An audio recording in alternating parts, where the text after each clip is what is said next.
Hi, I'm Frank Borgese of Graham & Borgese. Discovering that your bank account has been frozen can be one of the most shocking and unsettling experiences of your life. Usually you find out that your account has been restrained when you go to use your check card online or at an ATM or in a store. It can be an embarrassing experience that is further worsened by the fact that you may have an urgent need to spend your money but can't. So what happens now?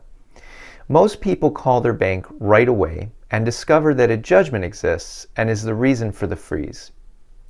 If you didn't know that the judgment existed, you should immediately contact the court where the judgment was entered and gather all the documents pertaining to the underlying lawsuit, and then contact an experienced defense attorney to review the paperwork with you. You may have options available to have the bank account released right away and have the judgment completely thrown out. Whatever you do, don't file anything with the court without consulting with an attorney first. Sometimes court clerks hand you forms and make suggestions for how to proceed that can severely limit your ability to get the results you're hoping to achieve. After your account has been frozen, you will be sent a written notice which explains that certain types of money in your account may be exempt from restraint.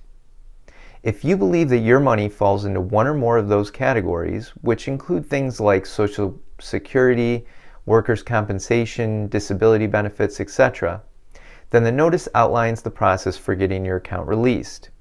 Follow this notice closely and be sure to take action right away to avoid any complications from arising. Whatever you do, don't trust that your bank will take care of this for you, and don't skip the procedure expecting that the creditor's attorneys will stay away. They do not have your best interests at heart, and your reliance on them may be to your own detriment.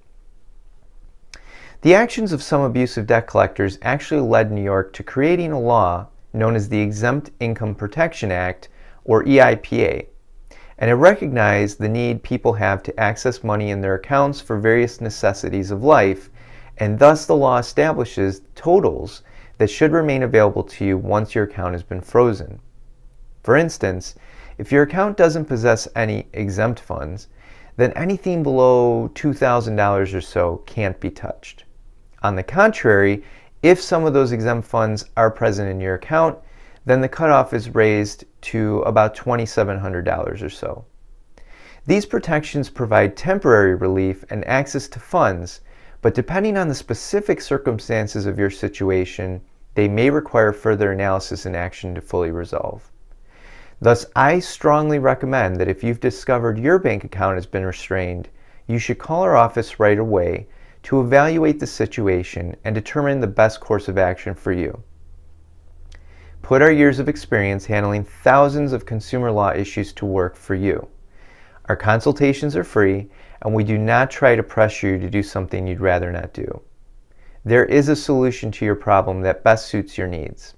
Let us help identify that solution and work to attain your goals. So remember, for your debt relief made easy, call Graham & Borgese.